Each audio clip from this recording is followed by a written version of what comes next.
बच्चों, let's read the question. The question says site of respiration in bacteria is. Bacteria के case में respiration की site क्या होती है? क्वेश्चन में हमसे ये पूछा हुआ है.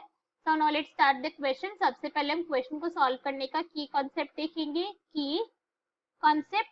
तो क्वेश्चन को सॉल्व करने का की कॉन्सेप्ट क्या है हमारा? कि हमें मीसोसोम्स के बारे में पता होना चाहिए. Right, mesosomes. अगर हम मीसोसोम्स की बात करें तो अपन सिंपल लैंग्वेज में को कि भाई मीसोसोम एक्चुअली में है क्या, डिफाइन बताई जाए इसकी. तो ये इन्वेजिनेशन होती है. दैट मींस कि जो प्लाज्मा मेम्ब्रेन होती है, इन्वेजिनेशन किसकी आई है? प्लाज्मा मेम्ब्रेन की. Invagination of plasma membrane. जो प्लाज्मा मेम्ब्रेन होती है बैक्टीरिया के केस के अंदर, वो इनवर्ड मतलब सेल के टूवर्ड्स क्या हो चुकी है? फोल्डिंग कर लिया उसने. उसे हम कहते हैं मीसोसोम. इसका एक डायग्राम देखते हैं ताकि हमें अच्छे से समझ आ जाए. ये क्या एक बैक्टीरिया का डायग्राम है. बैक्टीरिया में हम यहाँ पे देख सकते हैं प्लाज्मा मेम्ब्रेन प्रेजेंट है, उसका खुद का न्यूक्लियस, क्रोमोसोम्स प्रेजेंट है, यहाँ पे सेल वॉल प्रेजेंट है. अब अगर आप ये पॉइंट देखो, जो येलो कलर की प्लाज्मा मेम्ब्रेन है ये इनवर्ड फोल्ड हो चुकी है, ना फोल्ड यहाँ पे. तो इसे ही हम कहते हैं मीसोसोम. इस स्ट्रक्चर को जो ये फॉर्म हुआ है इसको हम कहते हैं मीसोसोम. और इसके बहुत सारे डिफरेंट फंक्शन होते हैं बैक्टीरिया के अंदर. और अगर हम इसके फंक्शन को इनलिस्ट करें कि भाई कितने फंक्शन है, क्या क्या फंक्शन होते हैं इसके. So now let's start. जो फर्स्ट इसका फंक्शन होता है वो किसके अंदर होता है? सेल डिवीजन के अंदर. सेल डिवीजन के अंदर ये इंपॉर्टेंट रोल प्ले करती है. Cell division that mean cell जब डिवाइड होगा, जब बैक्टीरिया को डिवाइड करना होगा तब इसमें इसका इंपॉर्टेंट रोल होगा. क्रोमोसोम के रेप्लिकेशन के अंदर भी इसका इंपॉर्टेंट रोल होता है.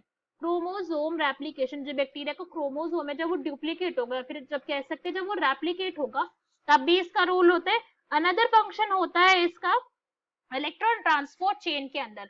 इलेक्ट्रॉन ट्रांसपोर्ट चेन या फिर हम बोल सकते हैं रेस्पिरेशन के अंदर इसका रोल है. किसके अंदर? रेस्पिरेशन के अंदर इसका रोल है. जो इलेक्ट्रॉन ट्रांसपोर्ट चेन एक्चुअली में हो रही है वो कहाँ पे हो रही है? यहीं पर ही हो रही है. ईटीसी प्रेजेंट ही किस जगह है? ईटीसी प्रेजेंट है मीसोसोम के अंदर. मीसोसोम में तो यहाँ पे हम क्या कह सकते हैं कि भाई यहाँ पे नॉर्मल सेल की अगर हम बात करें, ह्यूमन सेल की बात करें या फिर प्लांट सेल की बात करें, तो वहां पे इलेक्ट्रॉन ट्रांसपोर्ट चेन कहाँ पे होती है? वहां पे तो होती है माइटोकॉन्ड्रिया के अंदर. बैक्टीरिया के अंदर माइटोकॉन्ड्रिया एब्सेंट होता है. बैक्टीरिया में माइटोकॉन्ड्रिया नहीं है, इसलिए ये मीसोसोम्स के अंदर हो रही है. तो हमारा करेक्ट ऑप्शन क्या हो गया? क्वेश्चन को अगर हम रीड करें तो that will be C, that is mesosomes हमारा करेक्ट आंसर है. बाकी के देखते हैं कि भाई बाकी के इनकरेक्ट क्यों है. ये पता होना ज्यादा इंपॉर्टेंट है कि बाकी के इनकरेक्ट क्यों है हमारे, ये तो पता होना चाहिए. तो ए में हमें गिवन है एपिसोम. एपिसोम का इससे कोई मतलब नहीं. एपिसोम एक्चुअली में क्या है? ये self replicating extra chromosome present होता है बैक्टीरिया के अंदर. कैसा है ये? Extra chromosome. प्लाज्मिड इसका एक बहुत अच्छा एग्जांपल, आप सभी ने सुना होगा इसके बारे में. प्लाज्मिड इसको यूज करा जाता है डीएनए के मैनिपुलेशन के लिए. तो यहाँ पे क्या होता है कि बैक्टीरिया का क्रोमोसोम है, यहीं पे एक एक्स्ट्रा क्रोमोसोमल डीएनए प्रेजेंट होता है, उसे हम कहते हैं एपिसोम. This is episome. तो ये तो पॉइंट हमें समझ आ गया. इसका कोई रोल नहीं है रेस्पिरेशन से. B is ribosome. राइबोसोम का भी यहाँ पे कोई रोल नहीं. राइबोसोम एक्चुअली में सभी को पता है राइबोसोम का फंक्शन होता क्या है. इनका फंक्शन होता है प्रोटीन सिंथेसिस. प्रोटीन सिंथेसाइज करवाते हैं ये. तो ये भी क्या हो गया? ये भी हमारा इनकरेक्ट ऑप्शन हो गया. Next is microsome. माइक्रोसोम का भी यहाँ पे कोई फंक्शन है. माइक्रोसोम एक्चुअली में क्या है? ये नेचुरली प्रेजेंट नहीं होते, ये आर्टिफिशियली प्रिपेयर करे गए हम.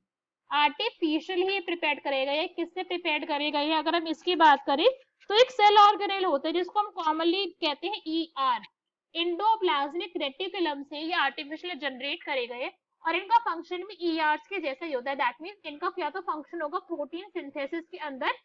अगर हम आरईआर की बात करें, रफ की बात करें, और अगर हम स्मूथ एंडोप्लाज्मिक रेटिकुलम की बात करें तो यहाँ पे स्टीरॉइड फॉर्मेशन होगी, पैकेजिंग होगी, इन सब के अंदर इसका रोल होगा. तो रेस्पिरेशन के अंदर अब भी कोई रोल नहीं है. So this is also incorrect. So our correct answer is C, that is mesosome. Hope you understood it well. Best of luck. Thank you.